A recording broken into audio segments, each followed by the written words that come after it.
Welcome back, everyone, to another episode of Decoding Dating. My name's Adam Melnyk. I'm a leadership coach, and I'm here with my co-host. Hi everyone, my name is Evelyn and I'm the founder of Love and Connections Inc. And I'm so excited to be here with you guys today. I'm excited for this episode because we're going to be talking about trauma in the dating world. Mostly because trauma can turn green flags into red flags and then red flags into green flags. And what I mean by that is I knew a lovely young lady who kept going back to a toxic guy, and she kept complaining that none of her relationships were working out. When we took a look into her relationships and who she's looking at as for a potential mate, it turned out she was looking for people that were toxic because that's what she was comfortable with. She didn't like the safe guys because she found them boring. She found them blasé, but the toxic guy, it made her feel comfortable. And I thought this was a really good conversation to start having because for many people, we all pick up trauma and it all turns those green flags into red flags and those red flags into green flags. Yeah, I think that's pretty something that a lot of people can relate to, like you mentioned. Yeah, because I think some people are just very comfortable with their comfort zone. That for that lady, that's what she's used to. She's used to, depending on how she grew up or what she was exposed to. She likes maybe she don't just like that familiarity, right? Like something that reminds them of chaotic chaos, right? So when they see someone that is more of the opposite, then kind of it's different and it might not feel exciting, it might feel boring, it might feel different, right? And for some people, they don't know how to relate to that. Well, exactly. When it comes to trauma, everybody will pick up trauma. I would argue if you haven't picked up some form of trauma in your life, have you really been living? And Mm-hmm. that trauma, especially if we've been subjected to it time and time again, we like it because that's what we know. That's what we're used to. And when we see something that isn't what we know, isn't what we're used to, we say, hey, that's too scary. I don't want that. Even though, in some cases, yeah, that's exactly what you should want. You don't want to be with the toxic guy. You don't want to be with the toxic girl forever. You want to be in a healthy, loving relationship. Mm-hmm. Yeah, and I think for trauma looks different for different people. For some people, it's like trust issues, and this can come from past relationship. Maybe you were heartbroken. For some people, it could be like the first love, and you got heartbroken, and it could be cheating, it could be whatever, and then you see someone else, and you just kind of just start imagining that they will cheat on you one day. And the funny thing about that is that you start exhibiting those behavior that actually pushes them away in a way, and that's a type of trauma. And are you familiar Yeah, with it's called a self-fulfilling prophecy. And yeah. so it's that idea that we believe something to be true, so then we start acting in ways that make it become true. An example of this is I knew a woman who was constantly being, what's the word I'm looking for? Broken up with. Every guy she's ever been with always broke up with her. And so she had it in her mind that the next relationship I get into, it's only a matter of time till he breaks up with me. And as a result, what she started doing was she started behaving in ways that would ensure that he broke up with her. What she would do is she would intentionally start picking fights about these little things that didn't really matter. She would intentionally be late. She would intentionally put distance in the relationship when she needed distance. But again, it's these small things that on their own didn't much matter. But together, they put a lot of strain on the relationship, and ultimately, he ended up leaving her. And I think that's very interesting because if she's someone like that has experienced breakup a lot from guys, I think it's one thing to even go back and think why is the breakup happening? Because like if it's from one person, two people, but then if it's more than, particular number, they're like, okay, so what am I doing? What am I doing right? What am I doing wrong? What am I attracting? So those questions kind of provide clarity even into future relationship, right? Because sometimes, yes, trauma is something, but sometimes we need to also go back and say, okay, let me think about this again. So what is it? What am I doing? Because we get to a point where we stop blaming the other person, right? We get to a point where we start blaming and start taking accountability and seeing how we can, because we can't always blame everything to trauma, right? right? Because it was like, okay, then you can proceed and see, see what happens in the future. But yeah, trauma is really big, and that I would say trauma is a lot of is kind of it's one of the biggest reasons why people actually break up, divorce, and all those type of thing, and it has so much influence into one's life and into one's relationship. And I think it's an important topic that we're discussing right now. So hopefully, you know, we can learn one or two. You can learn one or two, but I think it's really important that we talk about this, and I like that. Oh, absolutely. And to kind of go back to something you said, everybody has trauma. Trauma Yeah. is nothing new. The big question I would always ask is, what are you doing about it?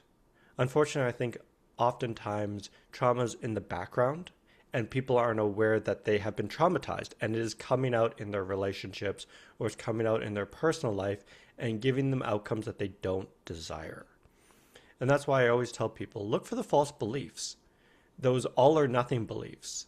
A fabulous example of this is usually all women are this, all men are that. If you're saying those types of things, that means you picked up a false belief, usually from trauma, that you picked it up to protect yourself. However, it's pushing people away and not giving you the outcomes that you want. And so the first step is, like you said, if you're struggling in the dating world, if you're struggling in the dating or in relationships, just take a step back and say, hey, how am I contributing to this? And start looking for those all or nothing comments that you're saying. Yeah, I do agree. And I think with like I talked about like the trust issues. I think that's one big thing. Like I was just on the news this week. I these popular TikTokers, Christian and Desmond. I'm like, oh my god, they broke up. And what was it? So she filed for divorce. They were married, because of cheating, right? So imagine that. So and I most of the comment that I read was, "Oh my god, oh they lose now. I can." So someone said, "Now I now lose hope on marriage and on relationship or marriage." Oh, all men cheat. So I saw comment like that. Oh, you see, if this guy can cheat, then who doesn't cheat, right? And having those kind of mentality and or mindset, and then going into a relationship, it's like your expectation on that man is already very low. You're already expecting him to cheat, and like and I have comment like, oh, you know what, all men cheat, so so I think having that mindset, even that all men cheat, kind of I, I would see someone that have that mindset find it difficult to trust, find it difficult to believe whatever her boyfriend says, because she feels like when he's going out, he's going to cheat. When he's always on his phone testing, he's talking to another girl. And yeah, so that belief already kind of set the tone for the kind of person that's, or the kind of expectation you have in a relationship, or the kind of person that you may attract, right? So, and that could come from trauma from social media, trauma from personal trauma, trauma from your parents, what you've been exposed to. So I think one thing I would say is one is having expect that believe in yourself, believe that you deserve something great. I think it's beautiful to know that I deserve someone that is that will be faithful to me, that is this, that is that. You're deserving of good things. And if you're deserving of good things, it comes with having clear your mind from those toxic beliefs, and go and with the flow, see the person as a new person and go with the flow. Love, pour yourself, pour love into the person, and let them pour love into you. Now we cannot predict the future, which means something can happen because you're human, right? But then when it happens, see it like, okay, now it's time to revisit, rethink, okay, what happened, what led to this, and all those analyze that and move forward. But I believe we shouldn't have low expectation from the relationship that we are in, just because somebody A, B, C, and D had very bad experiences, or a parent had bad experiences, or maybe you had bad experiences before, but this is new. Because the worst is when you know that you actually the relationship, when you break up with someone and knowing that I didn't give everything because you're following a formula.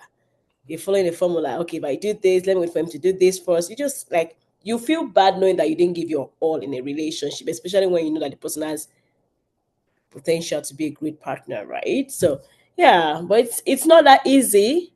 It takes a lot of work. Oh, absolutely. And I like how you said this person is not that person because I think a lot of people, they struggle with, I was abused by these types of people, so this type of person has to be like them. It's like, no, they're a completely different person. And I often hear this with many of my clients that say, well, I had a terrible experience with this because of that, and this person's doing that, so obviously they must be an abuser. It's like, well, no, that's black and white thinking. That's simply not true. This is a very different person who has a very different upbringing, who maybe comes from a very different culture. And just because they're doing something similar to a previous person doesn't necessarily mean that it's going to turn into an abusive, a toxic relationship. And so it's going in there understanding that, hey, this is a brand new person. Let's just go with the flow. Let's see what happens. Let's just enjoy the ride.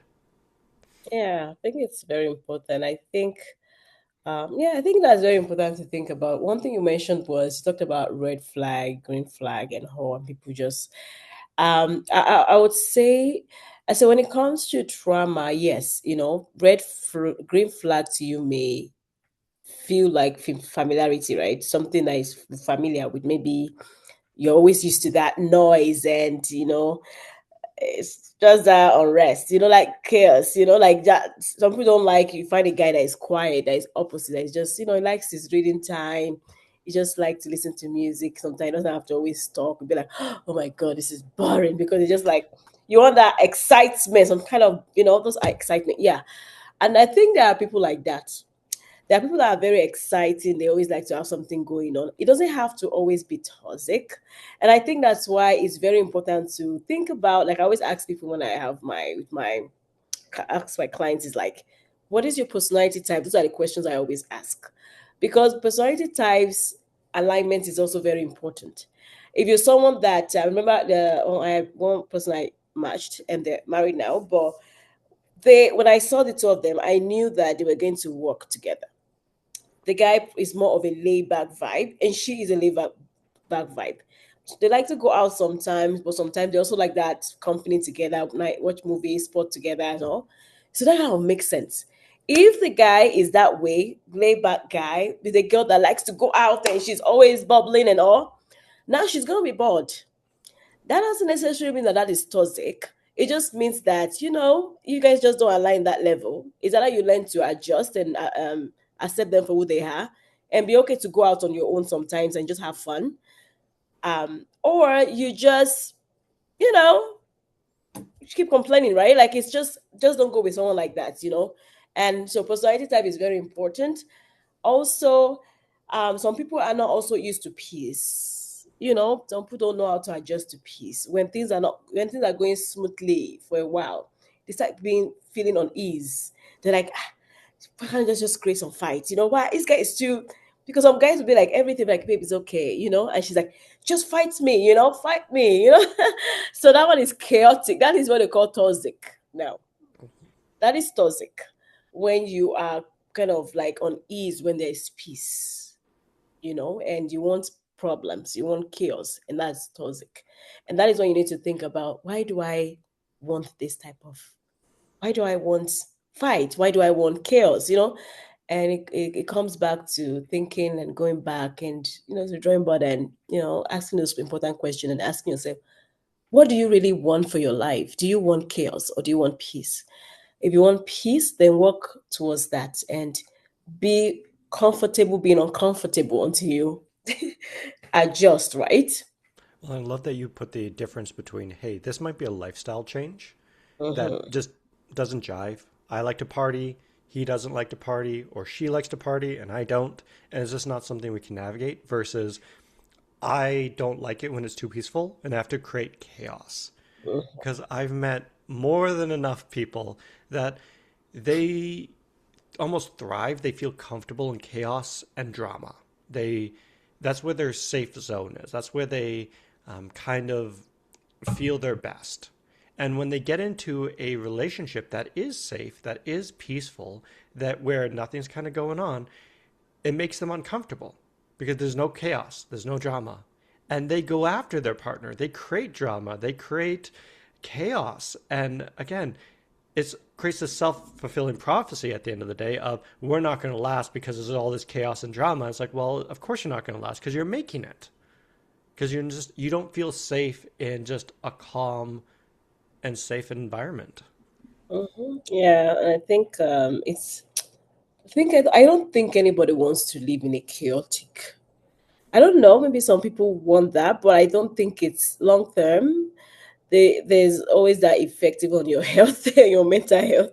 So I feel like I don't think anybody wants to be in a chaotic relationship.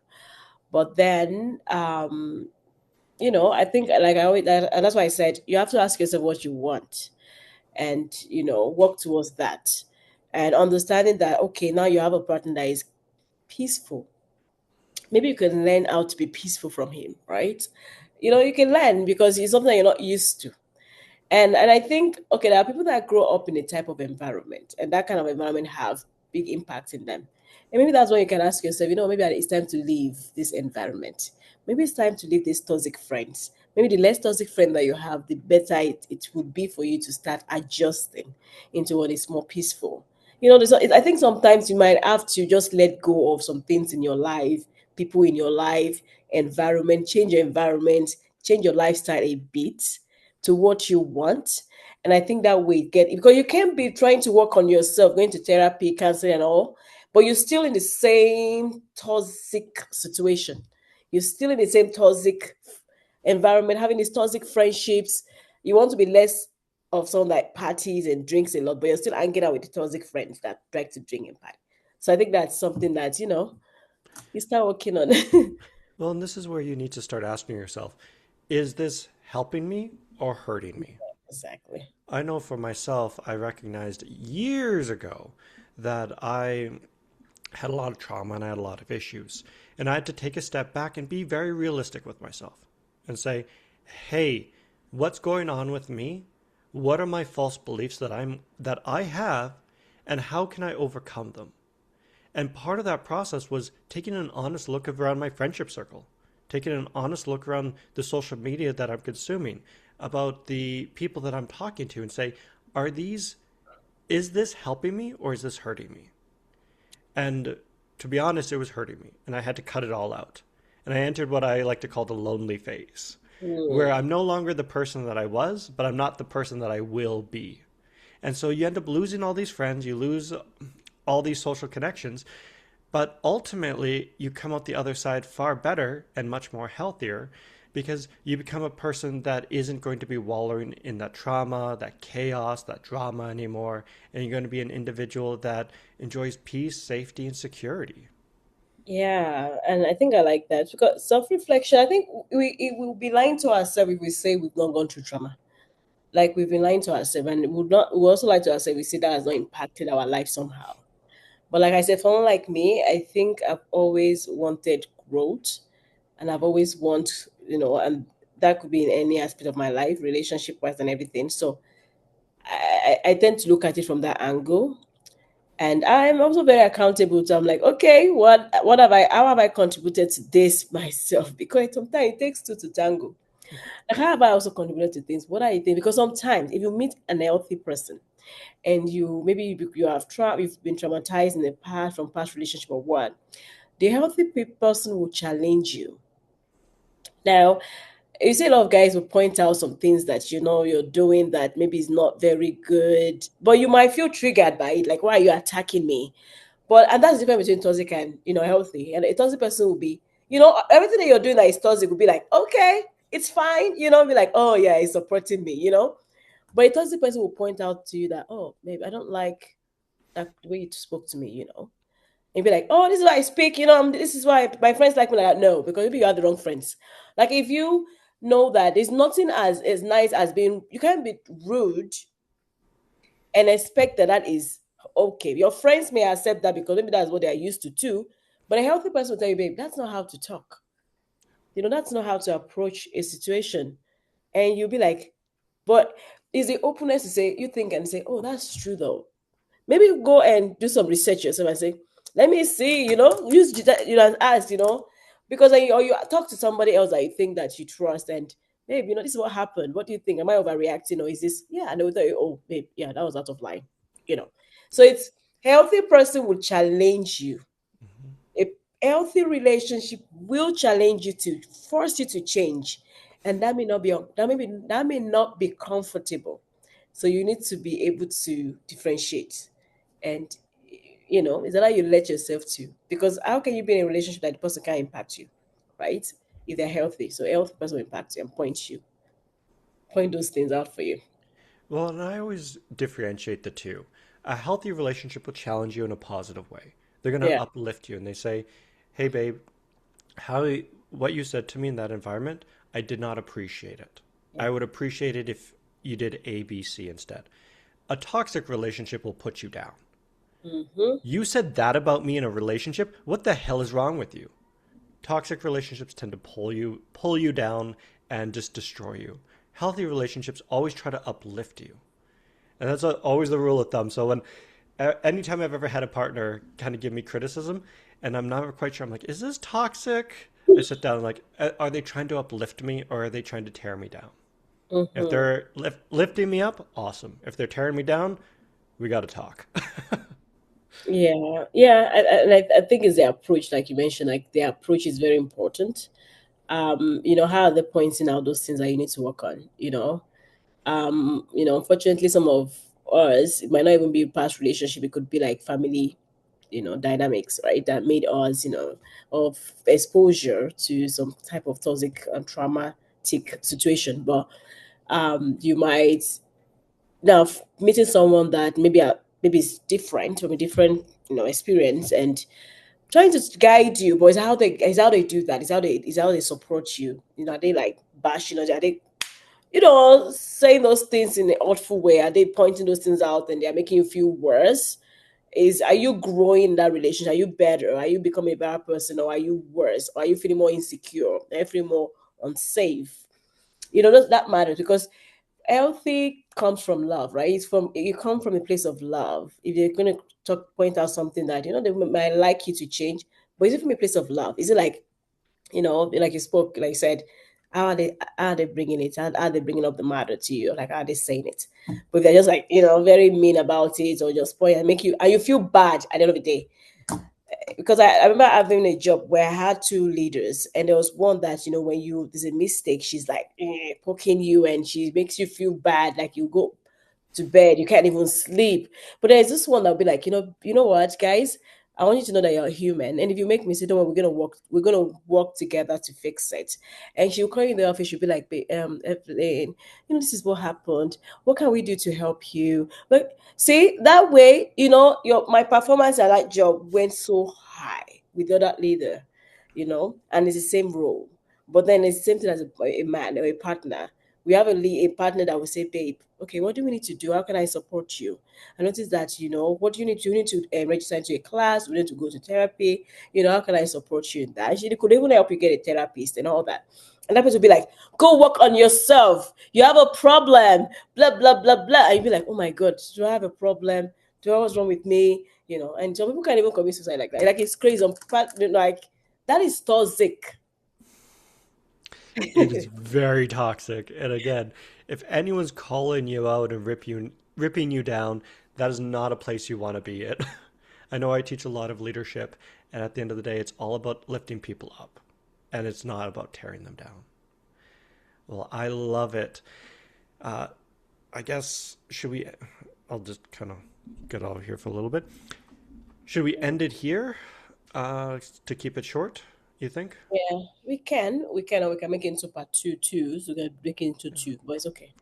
Well, let's end it here then, and then we'll kind of, well, then maybe we can do a part two down the road about like how to deal with, or how to deal with trauma in a relationship. Maybe, who knows?